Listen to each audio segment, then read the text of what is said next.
मेरे साथ ये हैबिट है एक तरफ से कि मैं अगर कोई पर्टिकुलर डेस्टिनेशन पे हूँ, कोई जॉब अगर मैं कर रही हूँ, कोई मैं डेजिग्नेशन कर रही हूँ अभी, तो मैं उसको ना ज़्यादा देर तक मैं कैरी नहीं कर पाती, मेरा इंटरेस्ट ख़त्म हो जाता है बहुत ही ज़्यादा जल्दी। जो कि मेरे फ्रेंड्स कहते हैं तुझे चीज़ों को कैरी करना चाहिए, और मेरे पेरेंट्स भी इस चीज़ को लेकर मुझे काफ़ी कहते हैं तेरा काफ़ी रिसेंटली मैंने भी सीए के लिए अटैम्प्ट किया था, फिर मेरा दिमाग मतलब हट गया वहाँ से, प्रॉपर डाइवर्ट हो गया। फिर मैंने कस्टमर सपोर्ट ज्वाइन कर लिया, तो मेरा इंटरेस्ट बहुत जल्दी लॉस हो जाता है, और इसकी वजह से मुझे काफ़ी ज़्यादा प्रॉब्लम्स भी फेस करनी पड़ रही है, क्योंकि मेरा करियर एक तरफ से रुक गया है। हर जगह मैंने हाथ मार दिया और कुछ भी नहीं है मेरे पास अभी। तो मुझे ये एक तरफ से मुझे जानना है कि मीन्स एक जगह पर कैसे रुकें। तो ये सर से क्वेश्चन था कि मुझसे था? मैम आप दोनों से ही है क्वेश्चन। अच्छा, आप ये कह रहे हैं कि एक जगह पे टिक नहीं पा रहे हैं, बट मुझे लगता है कि अगर आप सच में काम कर रहे हो, मतलब जो भी आप अलग अलग जॉब्स कर रहे हो, अगर वहाँ सच में एक्सपीरियंस ले पा रहे हो और ईमानदारी से वो चीज़ कर रहे हो, सीखने को मिल रहा होगा बहुत कुछ, तो नुकसान नहीं है उस चीज़ में। मतलब कई बार हमें क्या चाहिए, हमें सारे आंसर्स पहले से चाहिए, बिल्कुल सेट होना चाहिए, स्क्रिप्ट थोड़े ना है, मतलब जिंदगी है, थोड़ा बहुत तो इधर उधर जाएगी। तो अगर आप सच में काम कर रहे हो, चिंता तब होनी चाहिए। अभी मेरे पास एक टीम मेंबर हैं, तो वो कल परसों कहने लगे कि दीदी मुझे ना इस बात की टेंशन हो रही है, किसी ने मेरे से पूछ लिया कि फ्यूचर का क्या है या क्या सोचा है। तो मैंने कहा तुम्हें इस बात की टेंशन क्यों है? टेंशन उन लोगों को होनी चाहिए जो कुछ नहीं कर रहे हैं। तुम यार मेरे सामने बैठे हुए हो, मेहनत करते हो, इतने मेहनती हो, 4 चीजें सीखते हो, फिर किस बात की टेंशन है? ग्रोथ तो हो ही रही है ना।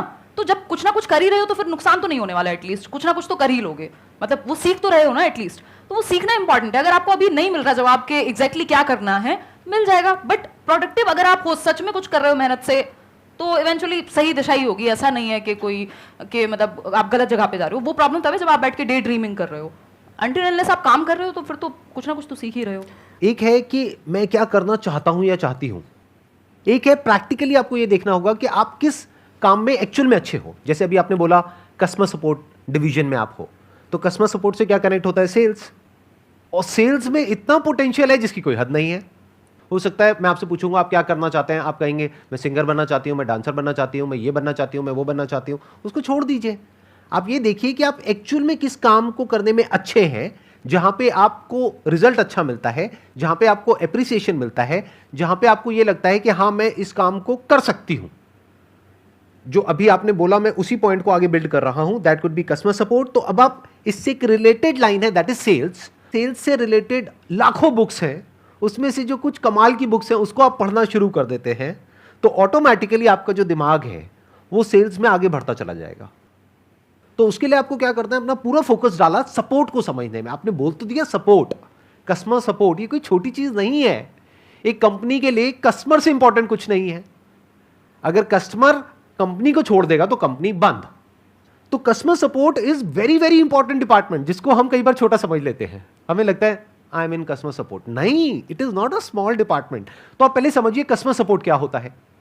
अभी तो आप बाय चांस उस फील्ड में चले गए हैं, आपने कहीं अप्लाई किया, आपको जॉब मिल गई, but you are not an expert in that field. आप ये नहीं कह सकते कि मैं दुनिया की बेस्ट कस्टमर सपोर्ट एग्जीक्यूटिव्स है उसमें से एक हूं, कि अगर मेरे पास में कोई कस्टमर आता है डील करने के लिए, चाहे 1-on-1, चाहे ऑनलाइन, चाहे कैसे भी, I can convert that customer. ये कॉन्फिडेंस अभी आप में नहीं होगा। तो अगर ये कॉन्फिडेंस आप डेवलप कर पाए, अपनी स्किल्स को अपग्रेड कर पाए, सीख पाए और अपने आप को ऐसा बना पाए कि जो कंपनीज हैं वो आपको रिक्रूट करना चाहें बेस्ड अपॉन रिजल्ट्स, क्या आप बताएं कि देखिए पिछली कंपनी में मैंने 1 साल तक काम किया, इतनी सेल्स मैंने जनरेट करी उस कंपनी के लिए, तो क्या उसका जो कॉम्पिटिटर है वो आपको डबल सैलरी नहीं देगा? उसको नहीं दिखेगा कि वो कितना कमाएगा आपको पैसा दे करके। वो पैसा दे करके आप पे एहसान नहीं कर रहा है, वो अपनी कैलकुलेशंस करेगा। तो अपने आप को इस लायक बना लो कि लोग आपके पीछे आए, कंपनीज आपके पीछे आए,